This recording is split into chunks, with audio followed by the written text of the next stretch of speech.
So, Scotty, now a Category 3. What more do we know? Literally seconds ago, we got the update. Category 3, 120 miles per hour. It only took a half hour to go from 110 to 120. So this thing is intensifying a lot. You can see, look at the definition of the eye there. And I know that might seem strange to point that out, but the more defined the eye, the stronger the storm. And you can also see it's getting much larger as well. And the windshield here expanding. Tampa, south, all of Florida really getting hit now with some strong bands from this, and also that storm surge you were pointing out in the videos there. That's going to intensify as this moves northern. Tampa, you're going to get hit really hard in the next couple hours here, especially with that storm surge, and then it is going to move north. We've only got a few hours here before this thing makes landfall into Florida's Big Bend. You can see it's already starting to send up a whole bunch of rain across Florida. When it does make landfall, it's just going to cover Atlanta tonight into tomorrow with rain and then move up even further. So it's going to be a rainy day across the south. We do now, as you can see, Category 3, 120 miles per hour, just changed over. It's almost directly due west of Tampa right now. It's going to stay. Now, here's what the National Hurricane Center, they're now saying they don't expect any more intensification. They say it's good. This is at kind of maxed out Category 3 at landfall, 120 miles per hour as it surges forward. Still going to be hurricane in Macon, tropical storm up here in Atlanta, then move up into Tennessee and Kentucky there over the weekend. You can still see that's the area in red there. That's the hurricane warning, the blue, the tropical storm warning. Even if you're in the blue, you're still going to have flash flooding, strong winds, heavy rain, tornadoes. So you're not out of it just because you're not in the red zone here. It's still going to be a dangerous night for you. We've got the surge here. The entire Gulf Coast could see life-threatening surge, but really here in the purple, Chris, this is where we need to focus. This is Florida's Big Bend. It's kind of like the catcher's mitt.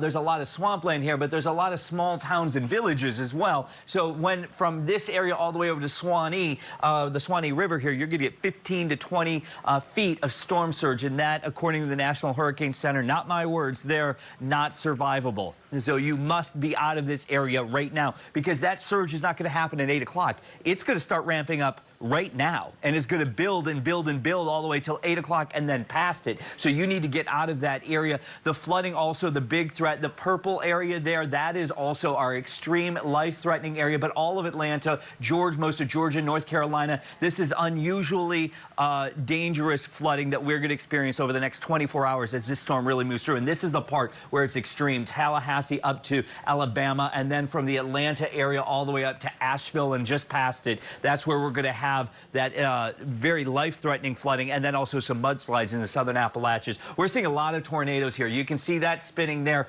We're going to have more storms moving in this direction. Tornadoes spinning up from Fort Myers all the way up into Savannah and across. So that's another threat on top of this. Power outages really piling up here. North Carolina, Virginia, South Carolina, northern Georgia, and look at Florida here. This is really going to start jumping up. Basically, almost every county south of Tampa, south of Orange County there, Orlando, has power outages. Those are going to intensify over the next few hours here. And we're seeing those airports there, Tampa and Tallahassee, on ground stoppage. Miami also on a moderate delay. We're going to see more we're going to see some in Atlanta and Charlotte later today as well. And these are the big delays on the East Coast. Dallas also now, Miami also, Logan and Newark, because it's going to be a trickle effect for those. Once Atlanta starts getting delayed, the rest of the country is just going to get delayed. And Chris, you can see all these little green polygons here, these highlighted areas. That's where we've got flash flooding taking place right now. Lots of streams and villages, streams and creeks and that type of thing. And then also all of the different alerts. Just pick one. Any one of them is dangerous and life-threatening, Chris. And Scott, I know you have spent your career covering severe storms like this. When we look at this storm on the radar, though it may make landfall in a pretty rural part of Florida in the Big Bend. I mean, I think of Tallahassee to the west. I think of Tampa to the south. It just seems very wide in terms of the area where it can impact. Well, the windshield alone is 400 and some miles across from here to here. So that's why we're having such an impact. The other reason we're having such an impact is that forward momentum. It's not just the spinning rotation where we're getting that 120 mile per hour winds, but the forward momentum of this thing is going to be 20, 25 miles per hour. That's why it's able to go so far inland and cause so much damage inland and stay strong all the way to Atlanta. I didn't think 2 days ago I'd be saying tropical storm in Atlanta on Friday morning, but here we are, and it's going to to be close to almost the Georgia border before it starts dropping down to a tropical depression. And it's because it's moving so quickly, it's just going to push through. Think about a football game. When you're on the line, what do you got to do? You got to break through, so you push really hard. That's what this thing's going to do. It's just going to break right through and run straight up the line.